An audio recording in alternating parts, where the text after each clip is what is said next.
December 7th, 1941, a date which will live in infamy. Roller skating rink in Sauron. Yeah. And they said, Pearl Harbor's been bombed. Who's Pearl Harbor? My guidance counselor in school told me if I didn't step up my studies, I'd probably be having to come back for postgraduate for something. And I said, I won't have to because I'll be in the Army by that time. And that was, you know, we graduated in 42. First 18-year-old draft, 1943. Right. We turned like 18 in 42. Registered for the draft was the month of December that year, 42. Like the first quarter, they registered the first week. And so I registered the last week of December for the draft. We were drafted in March and we were overseas in September. My friend wanted me to go with him and join the Navy. We were 17. He did, but my dad wouldn't let me go then. He wouldn't. He said, you can't go now. You're going to have to wait for the draft. Mm-hmm. So He wouldn't sign for you? no, not at that time. The 16 million young men who register today, I say that democracy is your cause, the cause of you. We registered here and went to the Armory down in Brooklyn Square. There was the Armory. We went there for blood tests. And March 9th is when we left here. 53 of us in the first 18-year-old draft left railroad station for Fort Niagara. We were the first 18-year-old draft and the last 34-year-old draft. There was no more drafting after for 34, you know, age 34 after that. Right. So our outfit was mostly 18, 19-year-olds with a few 30-year-old ones in there. Got down in Uniontown Gap. We had a march from the train station to the camp, and all we saw was tanks. So we thought we were in the tank corps. But as closer we got to the camp, there was 2 ships built on land. Really? And we trained for loading and unloading ships. So that's where we ended up in the port battalion. What was companies then? We were the battalion, and then they broke us up into 4 companies. And there was 16 from Jamestown in my company. Wow. With my cousin was one of them. We went to Camp Anza, California. That was in the deserts. You tell a story in Raleigh's book that you recognize that some of the wounds were mental and not physical. One day a guy walked off a ship in Long Beach, grabbed a bicycle, and well, tell the rest of the story. Yeah, we were in training unloading ships in Los Angeles Harbor. And this ship come in, hospital ship come in with wounded veterans from, you know, Guadalcanal and that. And they had, we got on this ship and there was these staterooms, blood all over the walls, and I mean, it was just a disaster. And this one guy comes running down the gangplank and he sees a bicycle. And he runs over and grabs that bicycle and drives it all around the warehouse. He's happy as he ever could be, you know. They finally had to stop him, take him away. I mean, it was just, we've seen too many of them. Some Hollywood stars not only entertained, but were stationed at Camp Anza. A baseball knee injury kept Private Desi Arnaz at the camp as a trainer and entertainer. His wife, Lucille Ball, was often seen visiting him. From Camp Anza, we shipped up to Camp Stoneman, California, and boarded ship there to ship overseas. And when we sailed under the bridge in San Francisco, then everybody says, well, we'll see the Golden Gate in 48. That's what we figured we'd be over there 5 years. And we were headed for Karachi, India. But we got down south of New Zealand, and they said their orders had been changed. We're going to Sydney, Australia. As you were traveling about submarines, did you have to? Yeah, oh yeah. Yeah, they were doing that zigzag course all the way. I don't know, it took us about 2 or 3 weeks to get to Sydney. I mean. Was that right? Yeah. And we had 2 wonderful meals on the ship every day, 10 o'clock and 4 o'clock, beans each time. And we were in a bridal, our company and another company, D company, we were in a bridal suite. That's what we were on the ship, that ship that's there. We were on the bridal suite, 500 of us. like this, piled up. So you got to know each other, huh? You couldn't lay on your back and bring your knees up Oh my gosh. because you'd hit the guy above you. So what'd you do in Australia? Not much. I mean, we just a little bit because we weren't there, and then I celebrated my 19th birthday there. That's what. I think on my birthday, I got a little inebriated. Got on the train to head back to camp, and I never got off for a day, I guess. That was the only thing I know about Sydney. Then we shipped out and went up to Milne Bay, New Guinea. What was your role there on ship? Unloading and unloading them? Was that right? Yeah. Well, we'd be just unloading, unloading whatever was on the ship to get it in the harbors. We were on more ships than any sailor ever was, I mean. Yeah. But we were unloading a ship one time, and I don't know where it was. We hadn't eaten for quite a few days, and we'd taken all the tanks and heavy stuff off, and then they have dunnage down there to remove the dunnage, And we got down there with boxes of food, cans of peas. We tear a carton open and take the label or the cover off with a bayonet and eat the peas. I mean, they were delicious, and I still like peas. When we got into Milne Bay, we were mud, and we had to put our barracks back down. We all took our gas masks and laid them on the ground and put our barracks back on top of our gas masks. We went overseas in September, so Christmas went by when we were in Australia, and we got up to Milne Bay, and it was, this was in February, and I was in my shorts. It was hot. We had a mail call. We hadn't had any mail call for things, and we got packages for Christmas. And I got a package from my mother. Now I'm in mud, okay? I'm in my shorts, about 100 and some degrees, and I get a package from my mother, and there's a shoe shine kit and a sweater in it.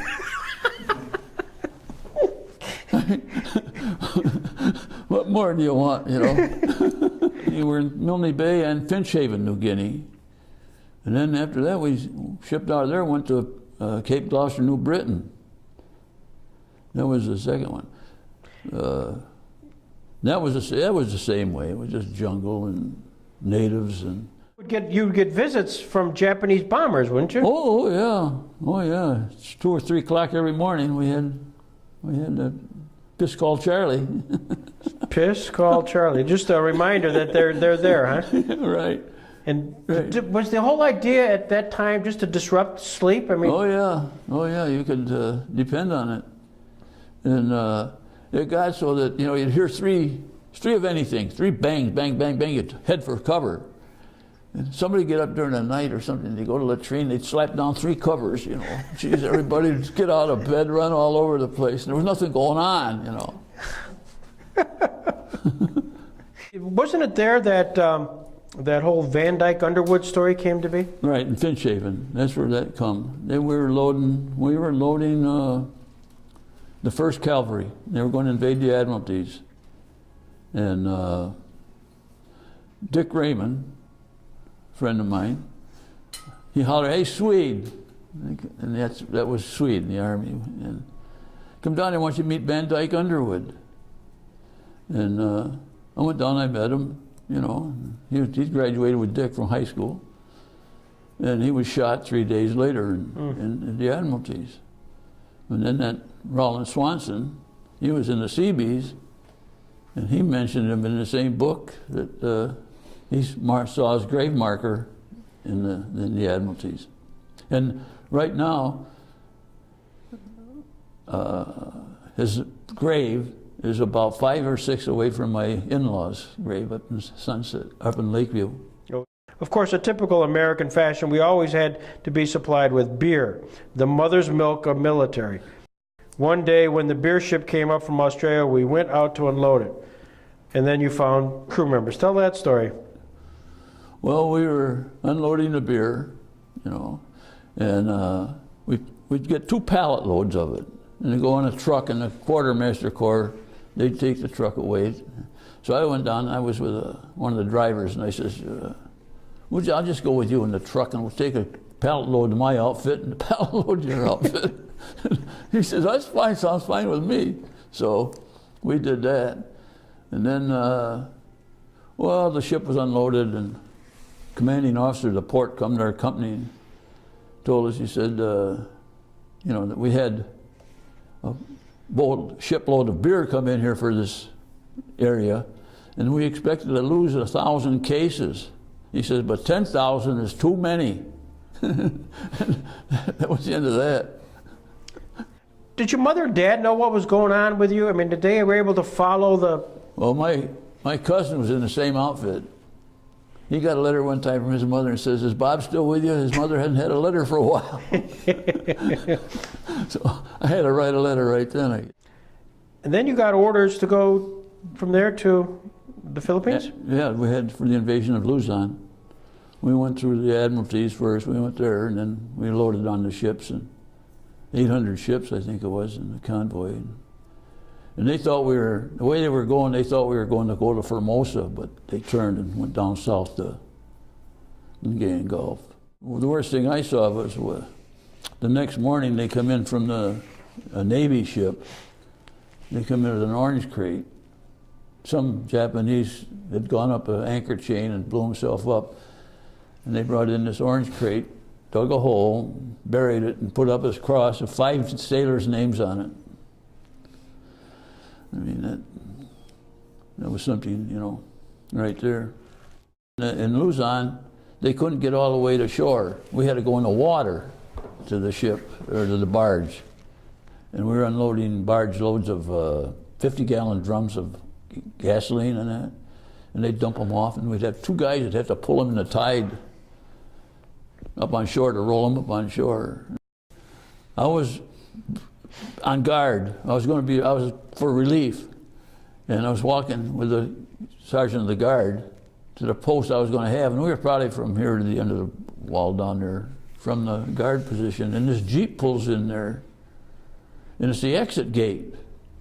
And the guy I'm going to relieve, he says, halt, this is exit. You got to go down to the entranceway down there a couple blocks away down the street. He says, no, he says, I'm going to come in here. No, he says, you're not going to come in here. He says, this is the exit. And General MacArthur says, Sergeant, he said that's the exit enough times. Let's go down where we can get in here. So then they left. I was that close from having to stop the Jeep. Sometimes it was at Tokyo Rose. Tokyo Rose? Oh, we'll talk about that. Tokyo Rose. Well, she'd call and she'd be on the radio. If you heard her, she'd be on the radio and she'd tell about, oh, you guys are over here and your girlfriends and wives are back there having a good time with all the other guys that are back there and all this kind of stuff. Just a bunch of nonsense. Your number one enemy reminding you, GI, always to be good. Bye now. When we were in Manila, we were loading and unloading ships and doing different things. And one night I'm on the radio, ship-to-shore radio, telling the barges where to go on the river, with what load they got, ammunition or oil or gas or what pier to go to on Pasig River. And it was about 2:30, 3 o'clock in the morning. And wasn't much going on. So I turned the radio and I got an Australian radio station and they were playing music. So I listened to a little music there, and then all of a sudden they said, we're interrupting this program to tell you the news that the United States has dropped an atomic bomb on Hiroshima. What's an atomic bomb? I don't know. So anyhow, I was relieved. I went back to base and I was having chow in the morning, and I'm sitting there with them and I said, hey, I got to tell you guys something. I don't know what this is. But last night I said I had to turn the radio to the Australian station, and they broke in with the news that the United States had dropped an atomic bomb on Hiroshima. And at the next table, Bob Neal from Rochester, I can remember it because what he said. He says, the war's over. Really? Yeah. The Japanese have accepted our terms fully. That's the word we've just received from the White House in Washington. This, ladies and gentlemen, is the end of the Second World War. What'd you do when you heard VJ Day, that the war was over? Did you celebrate on board? Well, I can tell you, I know one guy that celebrated. He had a tank. He drove right through a bar, right through the building, right through it. When the war ended, they sent us to China. Yeah. And on LSTs, and on each LST there was 12 of them. They had these things on the side of each ship. They were probably 8-foot cubes tied together, so they made about 16 feet in the length of the ship. And they were going to take them to Shanghai, and they dropped them off to use them for piers or docks in Shanghai. Okay, so we had 24 of them. When we got to Shanghai, there was 3. We went through a typhoon, and it knocked all them. I mean, it was awful. I mean, we'd see all the ships. Then we wouldn't see any ships, the waves. I mean, it was. We went 4 miles, I guess, in 24 hours. Wow. Wrong way. I mean, we didn't even go towards Shanghai.